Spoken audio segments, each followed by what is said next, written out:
जी हाँ दोस्तों, स्वागत है आपका इस जी चैनल में। दोस्तों आज की इस वीडियो में बात करेंगे जीवाजी विश्वविद्यालय के बारे में। दोस्तों जीवाजी विश्वविद्यालय के सेकंड ईयर के थर्ड ईयर के, जी हाँ दोस्तों, चाहे आप सेकंड ईयर में स्टूडेंट हो चाहे आप थर्ड ईयर के स्टूडेंट हो, 2023-24 सेशन के परीक्षा फॉर्म यानी कि एग्जाम फॉर्म भरना शुरू हो चुके हैं।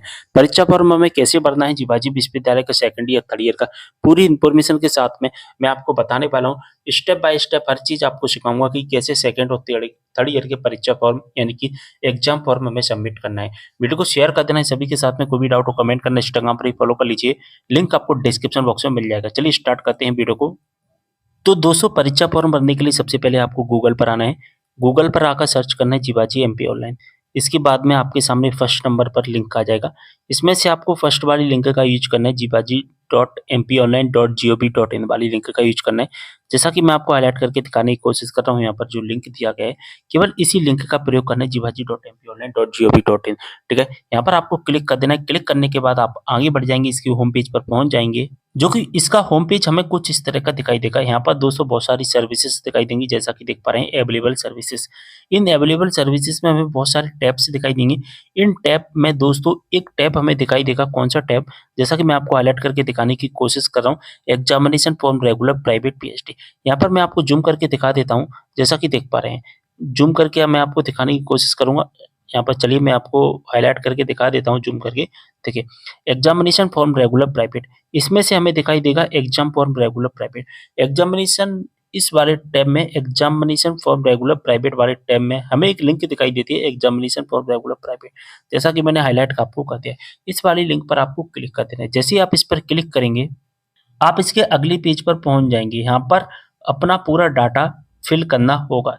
ठीक है, यहाँ पर आपको अपना डाटा फिल करना होगा। यहाँ पर सबसे पहले अपना नामांकन नंबर फिल करना है, जो भी आपका नामांकन है। इसके बाद सेमेस्टर सिलेक्ट करना है। फर्स्ट सेमेस्टर का सिलेक्ट करने का मतलब कि आप किस ईयर में, सेकंड थर्ड जो भी ईयर है वो सिलेक्ट करना है। इसके बाद पेज रिफ्रेश होता है।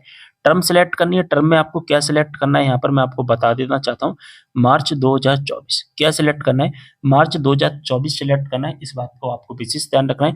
इसके बाद अपना स्टेटस रेगुलर स्टेटस है या प्राइवेट है, जो भी है वो आपको सिलेक्ट कर देना है। चलिए मैं आपको फिल करके बताता हूँ। देखिए, यहाँ पर आप अपना नामांकन नंबर फिल कर देना। यहाँ पर अपना ईयर सिलेक्ट कर लेना, फर्स्ट ईयर सेकंड ईयर जो भी ईयर है आपका सिलेक्ट कर लेना। ईयर सिलेक्ट करोगे, इसके बाद पेज रिफ्रेश होता है। इसके बाद टर्म सिलेक्ट करना है, और टर्म में आपको क्या सिलेक्ट करना है मैंने अभी भी आपको बताया है। जैसा कि देख पा रहे हैं, मार्च 2024 आपको सिलेक्ट करना है। ठीक है, यहाँ पर आप देख पा रहे हैं क्या सिलेक्ट करना है, मार्च 2024। ठीक है, इसके बाद में आपको अपना स्टेटस सिलेक्ट करना है। अगर आप रेगुलर के हैं तो रेगुलर, प्राइवेट के तो प्राइवेट, जो भी स्टेटस आपको वो सिलेक्ट कर देना। इसके बाद कैप्चा कोड का आंसर 5 और 3 का आंसर 8 होता है, वो डाल देना, सर्च कर देना। इसके बाद आगे बढ़ जाना है आपको। इसके बाद होगा क्या दोस्तों कि हमारे सामने जो फॉर्म है वो ओपन होकर आ जाएगा। यहाँ पर एग्जाम फॉर्म की डिटेल यानी कि आपकी जो डिटेल है ना वो दिखाई देगी, यानी कि आपकी जो पर्सनल डिटेल, आपकी कॉलेज का नाम, आपका एनरोलमेंट नंबर, ये सारी चीज़ें आपको दिखाई दे जाएंगी। यानी कि आपको अपना पूरा डाटा दिखाई देगा। यहाँ पर मैंने कुछ चीज़ें ब्लर करके रखी हुई हैं, जैसा कि देख पा रहे हैं, जो कि प्राइवेसी की वजह से। ठीक है, यहाँ पर नामांकन नंबर वगैरह, नाम वगैरह, ये सारी चीज़ें जो कि मैंने ब्लर करके रखी हुई हैं। इसके बाद सेकंड स्टेप आता है हमारा एग्जाम फी डिटेल का। जैसा कि देख पा रहे हैं, हमारी जो भी फीस होती है वो सारी फीस हमें टोटल करके यहाँ पर दिखाई दी जाएगी, जो भी फीस हमें सबमिट करनी है। ठीक है, अब दोस्तों फीस के बाद में हमें अपने पेपर का डिस्क्रिप्शन दिखाई देगा। पेपर डिस्क्रिप्शन का मतलब होता है कि हमारे जो पेपर होते हैं वो कौन-कौन से विषय के हमारे पेपर होंगे। यहाँ पर आप देख सकते हैं कौन-कौन से विषय के हमारे पेपर होने वाले हैं।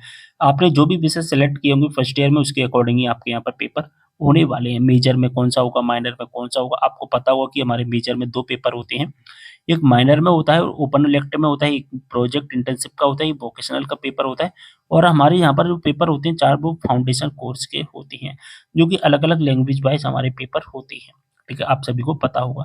इसके बाद में हमें क्या करना होता, यानी कि हमें क्या दिखाई देगा, हमें करना तो कुछ नहीं है, हमें दिखाई क्या देता है। ठीक है, इसके बाद में प्रीवियस रिजल्ट डिस्क्रिप्शन दिखाई देगा। अगर आप सेकंड ईयर के स्टूडेंट हैं, दोस्तों मैं आपको बता दूँ, अगर आप सेकंड ईयर का फॉर्म भर रहे हैं तो यहाँ पर आपको फर्स्ट ईयर की डिटेल दिखाई देगी। जैसा कि देख पा रहे हैं फर्स्ट ईयर की, यहाँ पर फर्स्ट ईयर का इनका जो मेन रिजल्ट आया था उसमें सप्लीमेंट्री आई थी। सप्लीमेंट्री के बाद में इन्होंने क्या किया, फिर से सप्लीमेंट्री का पेपर दिया तो पास हो गई। ठीक है, तो सप्लीमेंट्री का रिजल्ट यहाँ पर दिखाई दे रहा है, यानी फर्स्ट ईयर की डिटेल आपको दिखाई दे रही है।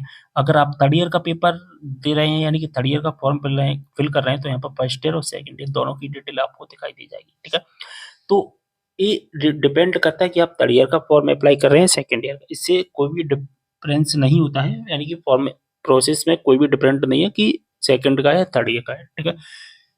यहाँ पर कुछ भी आपको अलग चीजें नहीं दिखाई देंगी।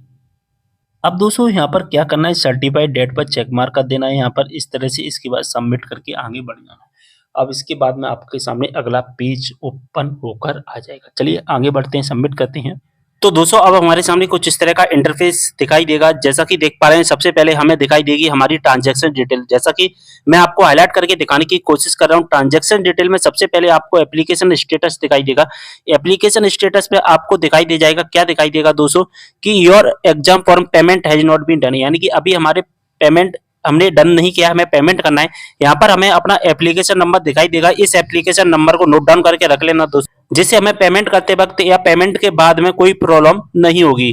हमें टोटल कितना पेमेंट करना है, उस पेमेंट का नाम, वो पेमेंट हमें दिखाई दी जाए 1686। अलग अलग स्टूडेंट का अलग अलग, यानी कि 200 कोर्स वाइज सब्जेक्ट वाइज अलग अलग पेमेंट आपको दिखाई देगा, ठीक है। यहाँ पर अब आपको क्या करना है, नीचे आना स्क्रॉल डाउन करके, और यहाँ पर आपको दिखाई देगा एबीसी आईडी। क्या दिखाई देगा दोस्तों, एबीसी आईडी। बस अब यहाँ पर आपको क्या करना है कि एबीसी आईडी फिल करनी है। जी हाँ दोस्तों, एबीसी आईडी, अगर आपके पास में एबीसी आईडी है, यानी कि अगर आपने एबीसी आईडी क्रिएट कर ली है, बना ली है, तो यहाँ पर डायरेक्ट सबमिट कर देना है। अगर नहीं बनाई है तो क्रिएट एबीसी आईडी पर क्लिक करके अपनी एबीसी आईडी बना लेना। अगर एबीसी आईडी बनाना आपको नहीं आता है तो आप मुझे कमेंट करना, मैं अलग से एक वीडियो बना दूंगा, उसमें मैं बताऊंगा कि कैसे एबीसी आईडी हमें बनानी है, ठीक है। स्क्रॉल डाउन करके नीचे आते जाना है, बस यहाँ पर केवल एबीसी आईडी फिल करनी है और कुछ नहीं करना है। स्क्रॉल डाउन करके नीचे आते जाना है और नीचे दिखाई देगा आपको अपडेट एबीसी आईडी। यहाँ पर एबीसी आईडी को अपनी को अपडेट कर देना। अपडेट होने के बाद में दोस्तों आपके सामने प्रोसीड टू पेमेंट का ऑप्शन आएगा। अब पेमेंट वाले ऑप्शन पर आपको क्लिक करना है। जैसे पेमेंट वाले ऑप्शन पर आप क्लिक करोगे, इसके बाद में हमारे सामने कुछ इस तरह का इंटरफेस दिखाई देगा, यानी कि आपको जिसके माध्यम से पेमेंट करना है उसके माध्यम से पेमेंट कर सकते हैं आप। यहाँ पर आपको सभी तरह के पेमेंट मोड दिखाई दे जाएंगे। इसके बाद में आप उसका प्रिंट आउट निकाल लेना, 3-4 प्रिंट आउट निकाल कर अपने पास में रख लेना है। इसके बाद आपको कुछ नहीं करना है। अगर दोस्तों आप अपना प्रिंट आउट नहीं निकाल पाते हैं, आप सोचते हैं मैं बाद में प्रिंट आउट निकालूंगा, तो दोस्तों फिर से आप इसी वेबसाइट पर आ जाना। यहाँ पर दोस्तों receipt, paid, unpaid, regular, private का ऑप्शन दिखाई देगा, इस पर क्लिक करके आप इसकी डुप्लीकेट रिसिप्ट निकाल लेना, ठीक है। आप बाद में भी डुप्लीकेट रिसिप्ट को निकाल सकते हैं। बस यही प्रोसेस है। उम्मीद कर रहा हूँ सारी इन्फॉर्मेशन समझ में आ गई होगी। वीडियो को शेयर कर देना। मिलते हैं अगले वीडियो एक और जानकारी के साथ, तब तक के लिए बाय।